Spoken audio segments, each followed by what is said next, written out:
mga manoy, mga manay, tara, samahan nyo ako. Punta sa palayan. Aga pa po. Tayo po ay magtatanim ng palay. Ito pang view dito. Malakas po ng hangin. Pabulin. Uulan yata. Pulo lang pa ako. Hindi po na namin ibabay ang taniman ko. Sabi ko, wag nang ibayad, itandan. Kasi wala namang kasigurado ng panahon. Ano ngayon, August. 3 buwan ang palay. Bago anihin. August, September, October, November. Nandiyan na po yung mga bagyo-bagyo. Sabi ko, kami lang na mag-asawa. Kahapon, napunta na po ng asawa ko. Dahil na po yung dalugi. Ngayon, ako na naman po magtatanim. Bukas, pagdating niya galing trabaho, maghahakot po siya.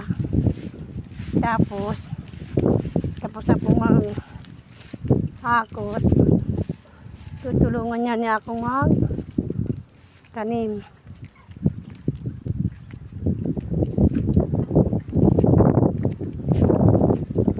Malamig po. Pakinggan yung hangin.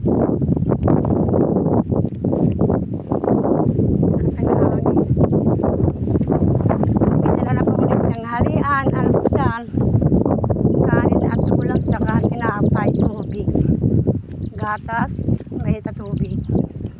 Nagbaon na po ako, di na po ako uwi. Ay, matabi man baga. Yung po taniman ko. Taas ng tubig. Lalim baga ang tubig. Kita niyo po yan tataman ko. Laki ng tubig. Kita niyo po ako, dinadaalan ko. Kita niyo sinilas ko. Ang putik na po.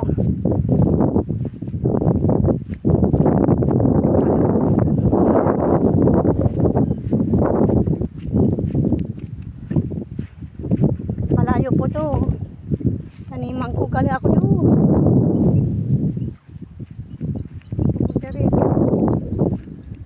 Kita yung mga katabi namin o malalaki na. Kalangkawang ko ba ito? Kami kabakban. Hindi sabihin na kabakban. Daming tubig, mababa ang lupa. Konting ulan, konting lakas ng tubig sa kanal. Aakyat sa pilapil namin. Dami ko ng tubig. Paano na to? Taas na tubig. Ilalim. Ayun po ang taniman ko. Malalim baga ang tubig. Laki ng tubig ay. Ayun. Ganito po ako sa taniman ko.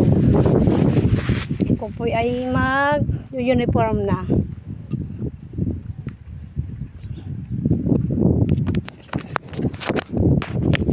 Ginaw. Lamig.